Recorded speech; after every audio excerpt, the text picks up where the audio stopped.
Hello guys, तो कैसे हैं आप सभी। तो आज की कहानी शुरू करने से पहले अगर आप मेरे चैनल पर न्यू हैं तो प्लीज़ उसे सब्सक्राइब ज़रूर कीजिएगा। तो आज की कहानी शुरू करते हैं। जब खुद में बुढ़ापा आया तब माँ बाप का दुख समझ में आया। आज महिपाल अपने कमरे में टहल रहा था। उसका मन बार बार बचपन की तरफ दौड़ रहा था। आज 55 साल की उम्र में बचपन को याद करना बड़ा अच्छा लग रहा था, पर खुद पर बड़ी शर्म भी आ रही थी। वह अपनी माँ की आंखों का तारा था, पापा के लिए उनके बुढ़ापे की लाठी। कैसे उसकी माँ उसके सारे नखरे उठाती थी। घर का बहुत कम हिसाब था, फिर भी माँ उसका पूरा ध्यान रखने की कोशिश करती थी। भोली भाली माँ जो बस मुझे देखकर ही तो जीती थी। मुझे मेरे माँ बाप बड़े कंजूस लगते थे। स्कूल में बच्चे नमकीन, बिस्कुट, समोसे यह सब खाते थे, पर मुझे अचार के साथ रोटी देती थी माँ, जो मुझे पसंद नहीं आती थी। मुझे भी अपने दोस्तों की तरह समोसे खाने थे, पर माँ पैसे नहीं देती थी। पापा किसी और के खेतों में काम करते थे तो उन्हें ज़्यादा पैसे नहीं मिलते थे, और जिन खेतों में काम करते थे वहीं से थोड़ी बहुत सब्जियाँ कभी कभी ले आते थे जो माँ बना देती थी। पर मुझे अपने पसंद की सब्जियाँ खाने को नहीं मिलती थी। जब भी मैं माँ को कुछ खाने के लिए बनाने के लिए कहता था तो पापा कहते, अरे बेटा, हरी सब्जियाँ फ़ायदेमंद होती है, हमें वही खानी चाहिए। और कभी कभी तो वह भी नहीं मिलती थी। एक दिन मैंने माँ से कहा, माँ मुझे हलवा खाना है, मेरे दोस्त के घर पर भी हलवा बना है। तो माँ ने कहा, पर बेटा घर में तो घी है नहीं, तो हलवा कैसे बनाऊँ। तो मैं ज़िद पर अड़ गया कि नहीं माँ, मुझे नहीं पता, मुझे तो हलवा खाना है।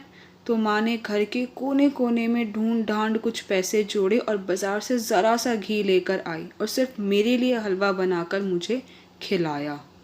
मेरे माता पिता मेरी पढ़ाई का पूरा ध्यान रखते थे। पापा के साथ माँ भी काम करने लगी ताकि मेरी पढ़ाई में कोई कमी न रहे। जब मैं गांव के स्कूल से 12वीं पास करी तो मेरा एक दोस्त बोला, चल शहर चलते हैं, वहाँ जाकर कुछ कमाएंगे तो ज़िंदगी बढ़िया हो जाएगी। अब उसके लिए तो पैसे चाहिए हैं। तो घर जाकर माँ से कहा तो माँ बोली, बेटा पैसे तो नहीं हैं। तो मेरा मुंह बन जाता है। तो मेरी माँ के पास कुछ उनकी शादी के 2-4 गहने पड़े थे, उन्होंने वह मुझे दे दी। कहती, सोचा था अपनी बहू को दूंगी। चल कोई नहीं, इन्हें बेच कर देख, तेरा काम चल जाएगा। तो मैं जेवर लेकर शहर चला गया और जेवर बेचकर जो पैसा मिला सब शेयर मार्केट में लगा दिया। पर कुछ ही दिनों में मेरा और मेरे दोस्त दोनों का पैसा डूब गया। तो मेरे दोस्त का पिता तो पैसे वाला था, पर मैं सोच में पड़ गया। पर फिर जैसे तैसे घर वापस आ गया। एक हफ्ता तो मैंने शांति रखी, फिर बाप के सर पर चढ़ गया, मुझे तो पैसा चाहिए, आप लोग तो मेरा कोई काम करवा ही नहीं रहे हो, मुझसे नहीं होगी है खेती बाड़ी, मुझे तो बिजनेस करना है, बिजनेस। तो पापा ने कहा, बेटा पैसे तो कहाँ से लाएं, पैसे तो नहीं हैं हमारे पास, घर का गुजारा ही बड़ी मुश्किल से होता है, तुझे पता तो है। तो महिपाल ने कहा, मुझे नहीं पता, आप मुझे पैसे ला कर दो, मुझे मेरा बिजनेस शुरू करना है, कब तक ऐसे खाली घूमूंगा।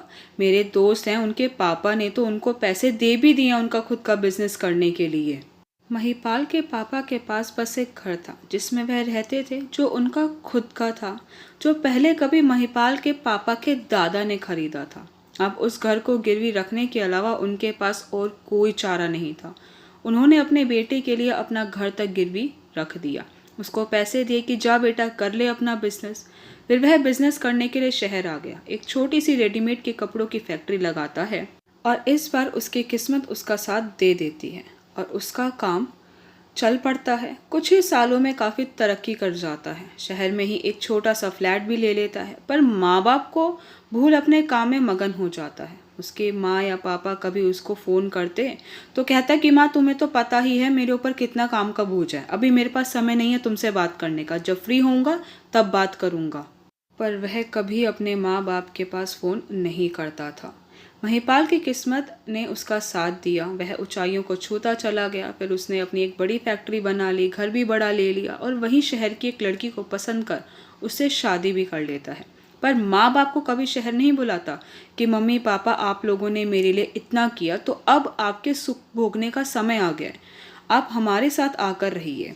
पर नहीं, उसे तो अपने माँ बाप का होश ही नहीं था, अपनी दुनिया में इतना मगन हो गया था।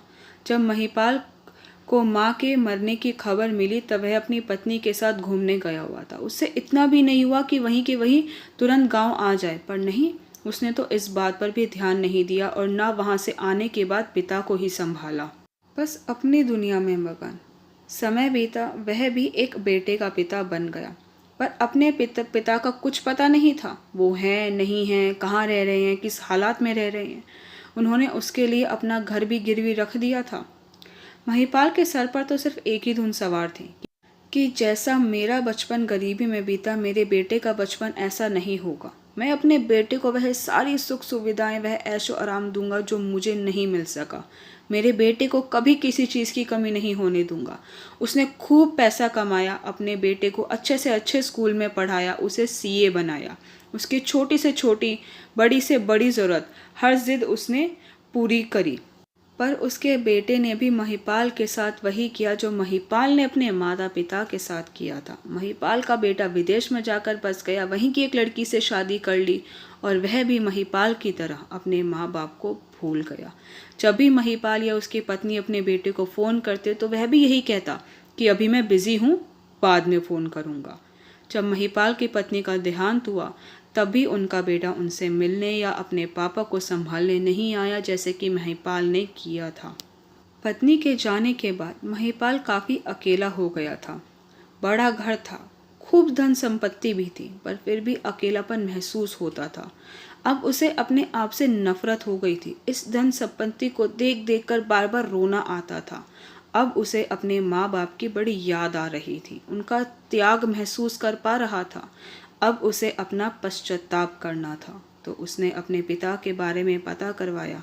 उसे उम्मीद तो नहीं थी कि अब तक उसके पिता जिंदा होंगे, पर फिर भी उसे पता चला कि उसके पिता कुछ साल पहले ही दुनिया छोड़ चुके हैं। और उसे यह भी पता चला जो उनका पुश्तैनी घर था, जो पिता ने उसके लिए गिरवी रख दिया था, वह मकान बिक रहा है।